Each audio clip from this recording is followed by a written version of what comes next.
জালাল ভাই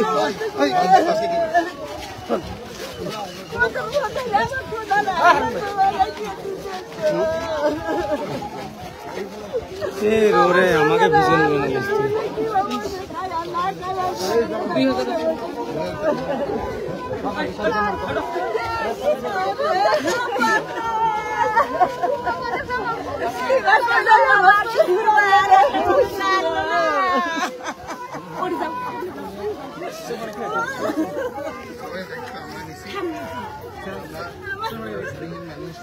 গরিব মানুষ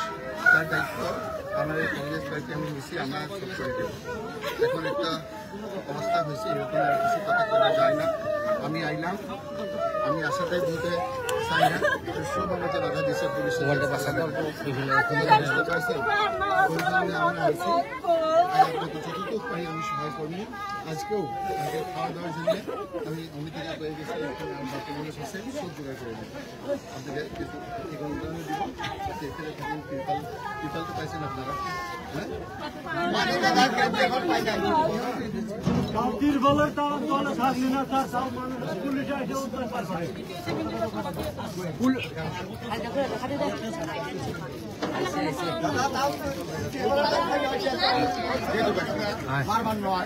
খানা হলাইছে 3000 দিচ্ছে খানা ভাড়া হলাইছে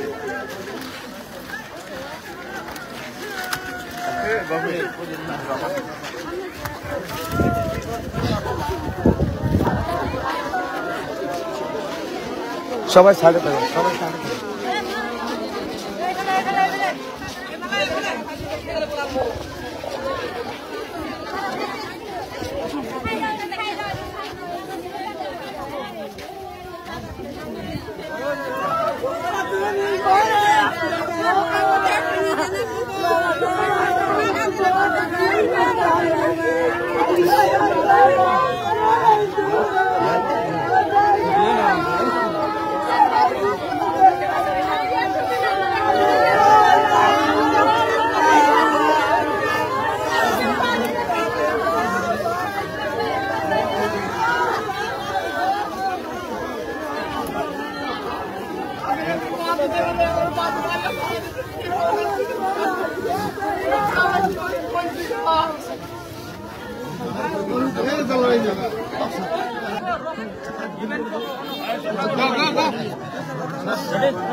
এটা দৃশ্য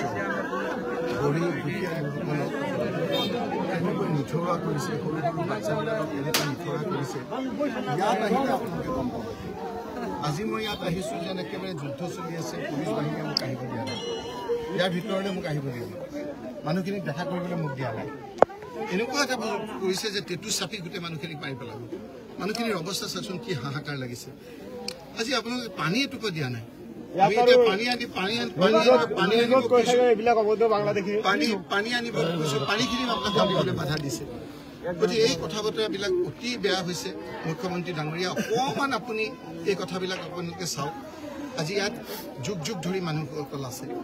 এই লোকসকলৰ আপোনাৰ ইয়াত যিসকল পট্টা মাটি আছে সেইসকলৰ সুকীয়া কালি হাইকোৰ্টে আপোনাৰ ৰায় দিছে ইয়াত যে যিসকলক পট্টা দিছে সেই পট্টাৰ মানুহসকলক কোনো ধৰণৰ আপোনাৰ উচ্ছেদ নকৰিব প্ৰপাৰ আপোনাৰ যিটো চিষ্টেম সেই চিষ্টেম বাদ দিয়ে হাইকোৰ্টৰ অৰ্ডাৰ মানা নাই কৈছে যে নটিচ দিব লাগে নটিচ দি 15 দিনৰ ভিতৰত নটিচ যাতে তেওঁলোকে কোৱাৰ পিছত এটা নিয়মত আপোনালোকৰ উচ্ছেদ হ'ব কোনো নিয়ম কানুন মানা নাই আৰু সেইকাৰণে ইয়াৰ মানুহসকলেও আপোনাক কৈছে যে যিসকলে নিয়ম মানা নাই মুখ্যমন্ত্ৰীৰ কথাতে হওক বা যাৰ কথাতে হওক ইয়াৰ যিসকল বিষয়া এনেদৰে কৈছে তেওঁলোকৰ ওপৰত কণ্টেম্প কেছ কৰাৰ কথা কৈছে আজি নহ'লেও কালিতো ব্যৱস্থা হ'ব বিষয়াসকল এনেকৈ আপোনাৰ অমানৱীয়ভাৱে নিয়ম কানুন নামে হাইকোৰ্টৰ অৰ্ডাৰ নামানা হৈছে মই আজি আপোনালোকৰ গোটেইখিনি ঘূৰি আকৌ মই আপোনালোকক গোটেই কাগজ পত্ৰ দেখুৱাম কেনেকৈ হাইকোৰ্টে কৈছে যে আপোনালোকে বৈধভাৱে এই মানুহসকলক সংস্থাপন নকৰাকৈ আপোনালোকে ক'তো তেওঁলোকক মেখে দিব যদি আপোনালোকক এই মাটিখিনি আদানীক দিবলৈ দৰকাৰ হৈছে তেতিয়াহ'লে এই দুখীয়া মানুহসকলক আপোনালোকে এটা এটা প্ৰাথমিক দায়িত্ব চৰকাৰখনৰ এতিয়া চৰকাৰে এটা উপলুঙা কৰে চৰকাৰখনে আপোনাৰ বিভিন্ন ধৰণেৰে আপোনাৰ এই মানুহখিনিক উপলুঙা কৰে এইখিনি যেন মানুহে নহয় কথা কি সেইটো মানে কম কিছুমান মানুহক আকৌ উচতাই দিছে কিছুমান মানুহে কথা ক'ব পাৰে কিছুমান মানুহে নোৱাৰে আমি আহোঁতে পুলিচ আমাক বাধা দিছে কালি কিন্তু বাকী দলবিলাক আহিছে তেহেঁতক বাধা দিয়া নাই এই দুখীয়া মানুহসকলক এইটো পানী দিবলৈ এইটো খোৱা বস্তু দিবৰ কাৰণে আজি অসুবিধা কৰিছে মানুহসকল আজি কোৰ্টৰ ৰায় মানা নাই চৰকাৰখনে গতিকে আজিতো আপোনাৰ উভতবোৰে নাচিছে ঠিকে আছে মুখ্যমন্ত্ৰীটো কৈ দিব যে মইতো যি নিয়ম কানুন মানি পেলাই কৰিব দিয়া কৈছিলো কিন্তু যিসকল বিষয়াই সেই হাইকোৰ্টৰ বাধা থকা সত্ত্বেও ষ্টে অৰ্ডাৰ থকা সত্ত্বেও হাইকোৰ্টে এটা আপোনাৰ নিয়ম বান্ধি দিয়াৰ পিছতো সেইখিনি যদি নটিচ নিদিয়াকৈ আপোনাৰ যিখিনি কৰিছে সেইখিনি আজি অৰাজকতা হৈছে এই মানুহখিনি আদালতৰ ওচৰত যাব আজি নহ'লেও কালি আপোনাৰ বিচাৰ পাব এই বিচাৰত আমি আইনৰ সকলো ধৰণৰ সহায় কৰিবৰ কাৰণে আমি প্ৰস্তুত আৰু এই লোকসকলক যদি যিসকল ভূমিহীন সেইসকলক সংস্থাপনৰ দায়িত্ব আমি ল'ব লাগিব সেইটো আমি ল'ম সংস্থাপন আমি দিব লাগিব তেওঁলোকক ঘৰ দিব লাগিব ক'ত থাকিব মানুহখিনি পেটৰ বুকত কলমলাই আছে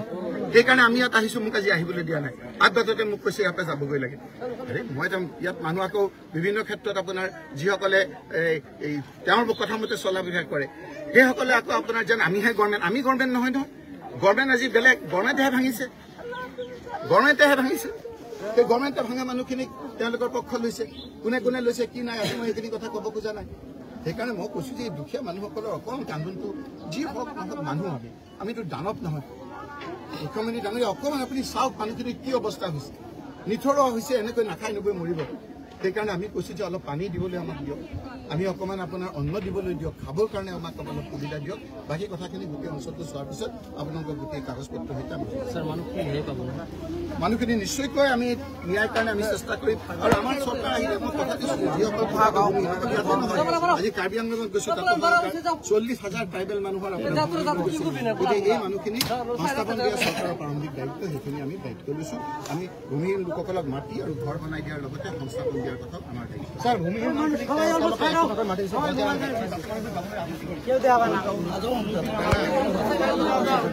আমার জন্ম হয় আমার ইয়াত আমি নোটিচ দিছে না নোটিচ দিয়া নাই যিসকলে এই অবৈধভাৱে আপোনাৰ উচ্ছেদ কৰিছে তেওঁলোকৰ বিৰুদ্ধে এই লোকসকলে আইনীটো নিয়মতে যদি আইনী সাহায্য ল'বৰ কাৰণে তেওঁলোকৰ পইচা নাথাকে চৰকাৰে পইচা দিব লাগে আমি সহায় কৰিম নোটিচ নিদিয়াকৈ এনেকুৱা কৰিছে চৰকাৰৰ এক্সিষ্টিং কালিও কৈছে যে নীতি নিয়ম নামানি তেওঁলোকক নোটিচ দি যি নিয়ম আছে তেনেকুৱা কৰক আজি আপোনাৰ সংস্থাপন দিছে ইয়াত আপোনাৰ ষ্টে অৰ্ডাৰ দিছে যিসকলক ঘৰ ভাঙিছে যিসকলৰ আপোনাৰ চৰকাৰে আপোনাৰ ইয়াত পাট্টা দিছে যিসকলক আপোনাৰ চৰকাৰে ইয়াত মাটি দিছে সেই লোকসকলকো ভাঙিছে যি আছে কালি ষ্টে অৰ্ডাৰ দিছে গতিকে আইনৰ মানি যিসকলে হাতত লৈছে তেওঁলোকৰ বিৰুদ্ধে ব্যৱস্থা ল'বৰ কাৰণে আমি সেইসকলক সহায় কৰিম